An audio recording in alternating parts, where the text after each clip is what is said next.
Oduu keenya jalqabaatiin godina Wallagga Bahaa aanaa Kiramuu keessatti namoonni 200 ol ajjeefamuun kan gabaafame torbii kana keessa ture. Haleellaa aanaa Kiramuu keessatti uummata nagaa irratti raawwatame aangoonni mootummaa waraana bilisummaa Oromoo fi finxaaleeyyii Amaaraatiin himataniiti jiran. Haleellaan torbii kana keessa raawwatame lubbuu namoota baay'een dabru qabeenyi barbadaa'uu fi buqqa'insi olaanaan dhaqqabuunis gabaafamee jira. Bulchaan godina Wallagga Bahaa obbo Alamaayyoo Tasfaa yaada BBCf kennaniin haleellichi garee finxaaleeyyii Amaaraa fi Oromoo keessattuu hidhattoota waraana bilisummaa Oromootiin raawwatamu himaniiti jiran. Koomishiniin mirga namoomaa Itoophiyaa kana mootummaa fulloo gajeemuun qeeqamus ibsaati bana baasen haleellaa aanaa Kiramuu keessatti waraana bilisummaa Oromoo raawwateen namoonni 150 ajjeefame jechuunis gabaasee jira. Koomishinichi haleellaan kun sababa irratti kan hundaa'edha jechuun rakkoo dhalate kana waraana bilisummaa Oromootti qubalaatee jira. Akka koomishiniin mirga namoomaa Itoophiyaa kun jedhutti gareewwan finxaaleeyyii Amaaraatis haala bahuudhaan namoota nagayaa 60 ajjeesuu gabaase. Paartiin Innaat jedhamu Wallagga Bahaa aanaa Kiramuu keessatti namoonni haleellaa hidhattootaatiin ajjeefaman 230 takka ga'e jechuun ibsa baase. Haleellaan kunis sababa irratti kan xiyyeeffatedha jedhe. Dubbii himaan waraana bilisummaa Oromoo obbo Tarbii ibsa fuula Tiwiitara isaa irratti maxxanseen godina Wallagga Bahaa aanaa Kiramuu fi godina Horroo Guduruu Wallaggaa keessatti kan argamu aanaa Amuruu keessatti waraanni bilisummaa Oromoo humnoota waraana federaalaa fi milishaa naannoo Amaaraa irraa bobbaafame waliin lola gaggeessaa turuu hime.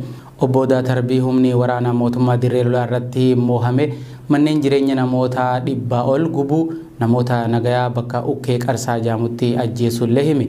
Kaabni Wallagga Bahaa to'annoo waraana bilisummaa Oromoo jala jiraachuu obbo Tarbii himeeti jira. Kana malees waraanni bilisummaa Oromoo ajjechaa Wallagga Bahaa ilaalchisee ibsa bal'aa Hagayya 27 bara 2021 baaseen ajjechaa Wallagga Bahaatti raawwatamee wal qabatee dubbiin miidiyaan hafarfamaa jiru dhugaa qabatamaa lafarra jirurraa kan maqee akkasumas bocnii fi qabiyyeen isaa gara dabarfamuu isaatiin akka duukaa buunu nu taasisee jira jechuun ibse.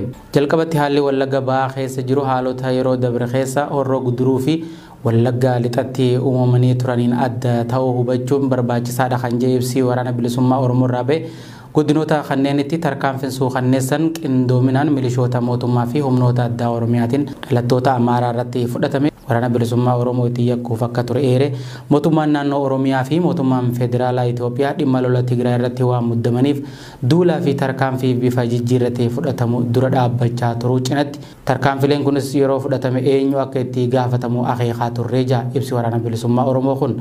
Ergasii asitti akkuma duraan baratame bakkeewwan to'annoo waraana bilisummaa Oromoo jala jiranitti Amaaronni rakkoo tokko malee nagumaan jiruu fi jireenya isaanii gaggeeffachaa jiru.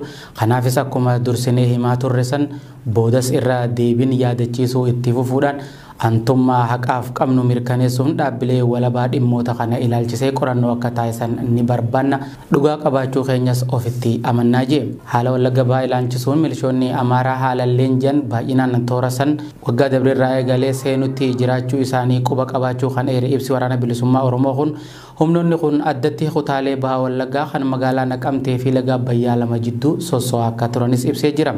Ebla 15 hidhattoonni Amaaraa qonnaan bultoota Oromoo ganda 10 yookaan lalistuu angara keessa ari'anii baasuun midhaan isaanii ibiddaan barbadeessan bal'inni lafa qonnaan bulaa Oromoo fi mannoonni ibiddaan gubatan ilaalchisee ragaan saatalaayitii irraa argame heektaara 3,000 ol ta'uu mul'isaa jee. Ibsi waraana bilisummaa Oromoo irraa beekuun ji'uma eblaa keessaa hidhattoonni Amaaraa kaaba Bahaa Wallaggaa magaalaa Agamsaa fi Kiramuu jaamutti haleellaa gaggeessuu biiroon dhimmoota koominikeeshinii godina Wallaggaa Bahaa fi biiroon dhimmoota koominikeeshinii aanaa Giddaa Ayyaanaa haalichi rifaasisaa ta'uu ibsa wal fakkaataa fuula Facebook isaanii irratti baasuun balaaleffachuu ibsi waraana bilisummaa Oromoo kun yaadachiisee jira. Ibsi waraana bilisummaa Oromoo kun dabaluun hidhattoonni Amaaraa dhiirota ta'an uffata siviilii uffachuun Laga Abbayyaa qaxxaamuruun gaafa Hagayya 13 bara 2021 Kiramuu, Siree, Dooroo, Agamsaa fi Amuruu seenullee ibsee jira. Humnoonni Amaaraa kanneen erga guyyaa sanirraa eegalee sochii ho'aa naannoo sanitti taasisaa turu kan ibsi waraanni bilisummaa Oromoo namoota manneen isaaniirraa baasanii ari'uu akkasumas manneen jiraattota gubuu fi gochoota fokkisaa hojjechaa turuu ibse. Gama biraatiin yeroo ammaa kana haalli Wallagga Bahaatti uumamaa jiru taateewwan Oromiyaa bakkoota garaagaraa keessatti uumamaa jiraniin adda kan hin taane hubachiisuu feena kan jedhe ibsi waraana bilisummaa Oromoo irraa kenname kun humnoonni nageenya mootummaa Amaaraa gama kaaba Bahaa Oromiyaatiin daangaa qaxxaamuranii Fantaallee fi Karrayyuu irratti weerara lafaa bananii jiraachuu ibse.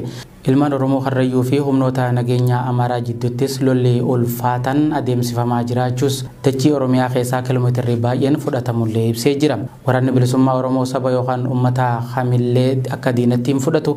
Ergamni isaa naannawicha cunqursaa sirna nama nyaataa kanarraa baraaruuf kan hojjetuu fi sababuma kanaaf jecha cichoominaan kan dhaabbatudha jee ibsichi. Dhumarratti hawaasni idil addunyaa fi saba himaaleen taateewwan kanneen itti gaafatamaan balballoomsuu fi xiyyeeffannoo guddaan hordofuu akka qaban kan dhaame waraanni bilisummaa Oromoo olollee kijibaa miidiyaalee mootummaatiin haafarfaman fudhatama akka hin arganne balbalti saaqamuu hin qabdu jechuun ibsi ejaa olaanaa Abaawoo Waboorraa kenname kun dhaamee jira.